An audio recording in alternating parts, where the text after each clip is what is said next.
Hello guys. आज हम लोग पढ़ने वाले हैं ट्रांसफार्मर के बारे में। तो चलिए बात करते हैं ट्रांसफार्मर में। तो आखिर में ट्रांसफार्मर का मेन काम क्या है? तो ट्रांसफार्मर जो होता है ये मेनली इलेक्ट्रिकल पावर को ट्रांसफ़र करता है एक मीडियम से एक कॉइल से दूसरे कॉइल में। ठीक है, या हम दूसरी वे में कह सकते हैं कि ट्रांसफार्मर बेसिकली दो टाइप के होते हैं। उनका दो ही काम होता है, वोल्टेज को बढ़ाना, ये वोल्टेज या करंट को बढ़ाना या घटाना। अगर वोल्टेज को बढ़ाते हैं तो हम बोलते हैं स्टेप अप। ठीक है, अब वोल्टेज को कम करते हैं तो बोलते हैं स्टेप डाउन। तो यहाँ पे बेसिकली दो टाइप के ट्रांसफार्मर होते हैं, एक होता है स्टेप अप ट्रांसफार्मर और दूसरा होता है स्टेप डाउन ट्रांसफार्मर। ठीक है, तो इन सब के बारे में बाद में बात करेंगे। पहले ये समझते हैं ट्रांसफार्मर की बेसिक चीज़ के बारे में।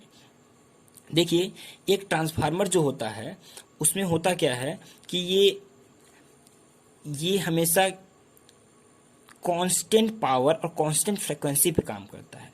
मतलब इसमें जो पावर होता है, जो हम लोग सप्लाई में पावर देते हैं और जो फ्रीक्वेंसी देते हैं उसे हम कांस्टेंट मान के चलते हैं। ठीक है, एक आइडियल ट्रांसफार्मर की बात कर रहे हैं। जो एक आइडियल ट्रांसफार्मर होता है उसमें पावर और फ्रीक्वेंसी हमेशा कांस्टेंट होती है। प्रैक्टिकली तो ये पॉसिबल नहीं है, लेकिन हम कांस्टेंट मान के चलते हैं।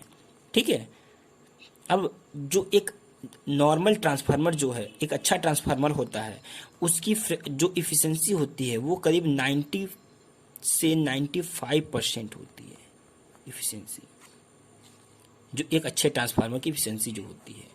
ठीक है, अब देखिए, चलिए ट्रांसफार्मर जो है इसको थोड़ा देखते हैं ट्रांसफार्मर कैसा होगा। तो देखिए, ट्रांसफार्मर जो है, देखिए कुछ ऐसे कोर होते हैं, लोहे की या आयरन की कोर्स जो होते हैं लगी होती है, पतली पतली प्लेटें बनाई गई होती हैं, उनको बना के उसमें कुछ वाइंडिंग की जाती है।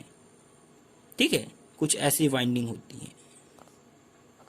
ठीक, और कुछ इधर से भी एक और वाइंडिंग होती है। तो मेनली दो वाइंडिंग की जाती हैं, दो प्रकार की वाइंडिंग होती है ट्रांसफार्मर में। अब देखिए, जो ट्रांसफार्मर होता है वो वोल्टेज को क्या कर रहा है, या तो स्टेप अप कर रहा है या स्टेप डाउन कर रहा है। मतलब एक यहाँ से ये एक कॉइल दिया यहाँ पर, इस कॉइल से दूसरे कॉइल में ट्रांसफर कर रहा है। ठीक है, तो इसको ट्रांसफर करने के लिए हमें सप्लाई देनी पड़ेगी। तो मान लो हम यहाँ से सप्लाई दे रहे हैं, जो भी सप्लाई दे रहे हैं। ठीक है, एक चीज और, कोई भी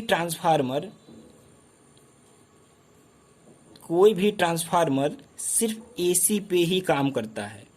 एसी पे ही काम करता है, डीसी पे नहीं करता है। ठीक है, क्योंकि यहाँ पर फ्रीक्वेंसी होती है एसी में, डीसी में फ्रीक्वेंसी नहीं होती है। ठीक है, अब देखिए, एसी ट्रांसफार्मर जो है, जो भी ट्रांसफार्मर है, उसमें क्या हमने बताया कि पावर जो होता है वो हम कांस्टेंट लेते हैं, कांस्टेंट, और फ्रीक्वेंसी कांस्टेंट। ये दो चीज कांस्टेंट रखते हैं, फ्रीक्वेंसी और पावर। तब ये क्या करता है, वोल्टेज को स्टेप अप या स्टेप डाउन कर रहा है। तो जहां से हम देखो, अब यहाँ पे क्या है, यहाँ पे मेनली दो प्रकार की वाइंडिंग है, और जिस वाइंडिंग में हम सप्लाई दे रहे हैं उसे हम बोलते हैं प्राइमरी वाइंडिंग। प्राइमरी वाइंडिंग, तो ये आपकी जो वाइंडिंग है वो प्राइमरी वाइंडिंग होगी। और यहां से हम लगाते हैं लोड, जो आपका लोड होगा यहां पे लगता है। जहां लोड लगता है इसे बोलते हैं हम लोग सेकेंडरी वाइंडिंग।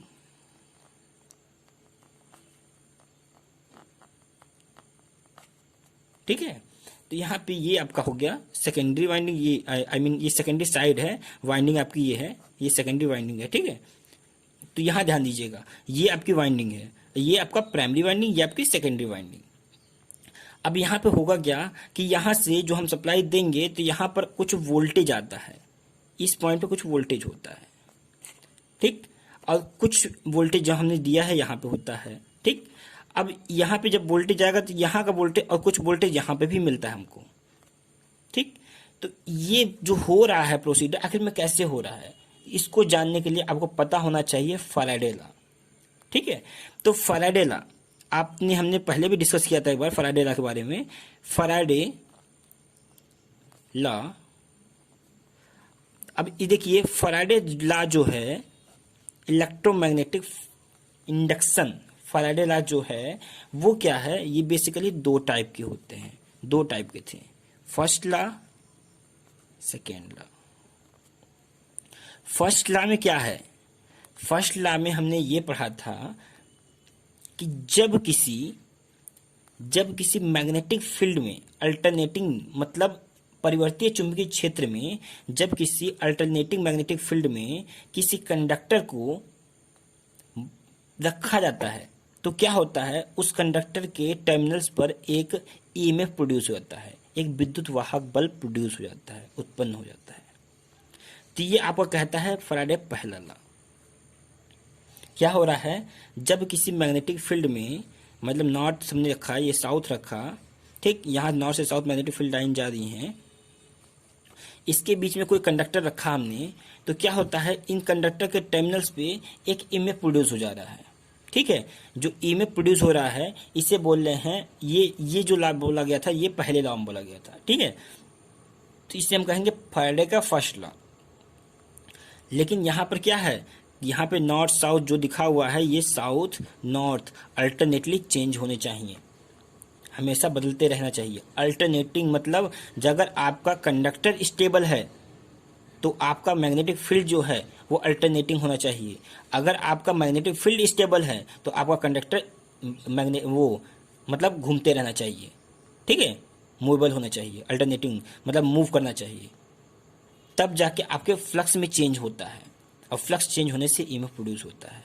तो वही चीज़ है सेकेंड लॉ में बताया गया हुआ है, जो ईएमएफ प्रोड्यूस हो रहा है, जो ईएमएफ प्रोड्यूस हो रहा है वो डायरेक्टली प्रोपोर्शनल होता है किसके, चेंज ऑफ फ्लक्स।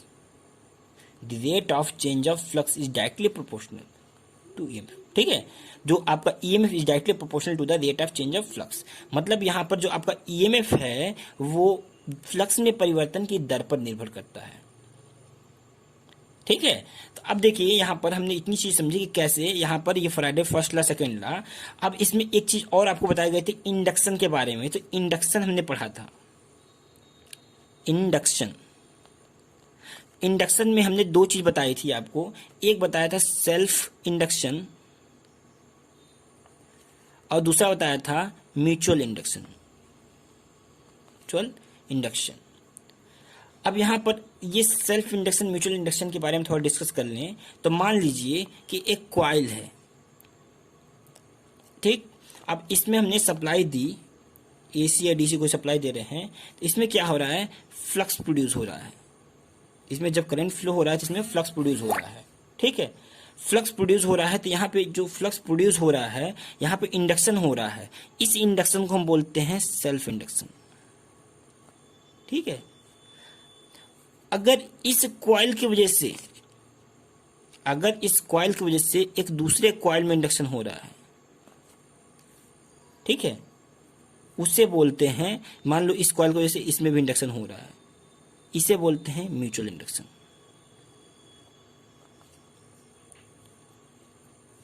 ठीक है, तो यहां पे होगा क्या, जब हम डीसी सप्लाई देंगे तो यहाँ पर इंडक्शन तो होगा, लेकिन फ्लक्स में चेंज ना होने के कारण इसमें फ्लक्स प्रोड्यूस नहीं होगा, और फ्लक्स में प्रोड्यूस नहीं होगा तो एनर्जी आपकी ट्रांसफर नहीं होगी। इसलिए हम डीसी सप्लाई ना दे करके एसी सप्लाई देते हैं।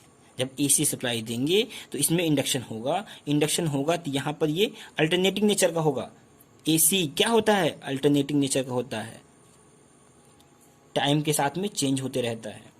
तो उस हिसाब से क्या होगा, इसमें फ्लक्स में चेंजेस होते रहेंगे, इस वजह से इसमें इंडक्शन होगा, म्यूचुअल इंडक्शन होगा।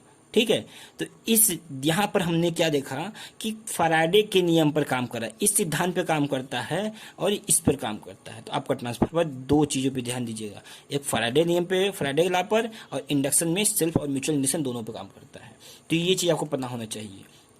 आपसे पूछा जाता है कि ट्रांसफार्मर का प्रिंसिपल कौन सा है, तो आपको बताना पड़ेगा इलेक्ट्रोमैग्नेटिक इंडक्शन, फैराडेज लॉ। ठीक है, तो आपका फैराडे का इलेक्ट्रोमैग्नेटिक इंडक्शन लॉ, ठीक है, वो चीज़ आपको बताना पड़ेगा। अब देखिए यहाँ पर ट्रांसफार्मर में क्या क्या देखा। अब यहाँ दिया हुआ है तो इसमें मेनली दो प्रकार की वाइंडिंग, एक प्राइमरी वाइंडिंग, एक सेकेंडरी वाइंडिंग। ठीक है, अब यहाँ पर पावर को हमने कांस्टेंट रखते हैं, फ्रीक्वेंसी कांस्टेंट रखते हैं, तब क्या होता है कि यहाँ पर इस जो ये बीच में पड़ा हुआ है मटेरियल, ये कोर होता है, ये कोर होता है जो कि आयरन का हम लिया जाता है। आयरन, इसमें हमने कुछ सिलिकॉन की मात्रा भी मिलाई जाती है। अभी ये भी पता चलेगा कि आखिर में क्यों मिलाई जाती है। ठीक है, तो देखिए ये कोर होता है। हमने क्या किया, इसमें वाइंडिंग की और इसमें सप्लाई दिया, तो इसमें क्या हुआ, फ्लक्स प्रोड्यूस हुआ, फ्लक्स प्रोड्यूस हो रहा है। अब देखिए फ्लक्स जब पास होगा, तो अगर ये ओपन होता, ये क्या होता, सर्कुलेट होता नॉर्थ से साउथ, इसमें कुछ फ्लक्स आपका वेस्ट होता। तो हम ऐसा कंडक्टर यूज करें जो मैग्नेटिक फील्ड को कंडक्ट कर सके, जिससे हमारा ज़्यादा से ज़्यादा मैग्नेटिक फील्ड मिल सके। तो हम क्या यूज कर रहे हैं यहाँ हम यूज कर रहे हैं आपका कोर आयरन का, जिसके वजह से क्या हो रहा है, फ्लक्स, हमारे फ्लक्स को पाथ मिल रहा है। आपका फ्लक्स क्या हो रहा है, यहाँ से यहाँ पर सेकेंडरी वाइंडिंग जा रहा है। ठीक, अब यहाँ पे ये पाथ मिल रहा है, तो सेकेंडरी वाइंडिंग जाएगा। अब इस फ्लक्स में ये अल्टरनेटली चेंज होगा, तो इसमें भी फ्लक्स चेंज यहाँ हो रहा होगा, जिसकी वजह से क्या होगा, इसके जो कंडक्टर्स होंगे, कॉइल्स होंगे, इनमें ईएमएफ प्रोड्यूस होगा। अब इसमें ईएमएफ प्रोड्यूस होगा इसके टर्मिनल पे, तो यहाँ पे हम आउटपुट मिलेगा। अब यह डिपेंड ये करता है कि यहाँ पे हमने क्या पढ़ा था कि E is equal to NdΦ/dt, ऐसा आपने पढ़ा था। ठीक है, मतलब क्या हुआ कि फ्लक्स में चेंज हो रहा है, वो तो ठीक है, जितना यहाँ चेंज हो उतना वहाँ चेंज हो रहा है, लेकिन यहाँ पर नंबर ऑफ टर्न N पे भी डिपेंड करता है। और यहाँ पर माइनस, ध्यान रखिएगा, माइनस भी बहुत ज़्यादा इंपॉर्टेंट है। तो यहाँ पर इन सब पे डिपेंड करता है। अब यहाँ पर जो आपका N जो है, अगर हम इंक्रीज करते हैं तो EMF क्या होगा, वो भी इंक्रीज हो जाएगा। तो यहाँ पे देखिए हमने क्या करना है, अगर हमें स्टेप अप ट्रांसफार्मर बनाना है तो हम क्या करेंगे, यहाँ पे नंबर ऑफ टर्न्स जो हैं इनको बढ़ा देंगे, तो आपका क्या होगा, ट्रांसफार्मर स्टेप अप ट्रांसफार्मर हो जाएगा। जैसे कि हम यहाँ समझ सकते हैं कि जब मान लो कि ये प्राइमरी वाइंडिंग है, ठीक, ऐसे करके, और यहाँ पे हमने रखा लिया कोर को, और यहाँ रखा दिया हमने सेकेंडरी वाइंडिंग, ऐसे करके। ठीक, अब यहाँ पर नंबर ऑफ टर्न यहाँ पर जैसे हैं, मान लो और वाइंडिंग बढ़ा दिया हमने ऐसे करके। ठीक, अब यहाँ पे हमने सप्लाई AC दे दी, यहाँ फ्लक्स प्रोड्यूस होगा। ठीक, अब यहाँ पे नंबर ऑफ टर्न जितना ज़्यादा यूज करोगे, वहाँ पे वोल्टेज आपको उतना हाई मिलेगा।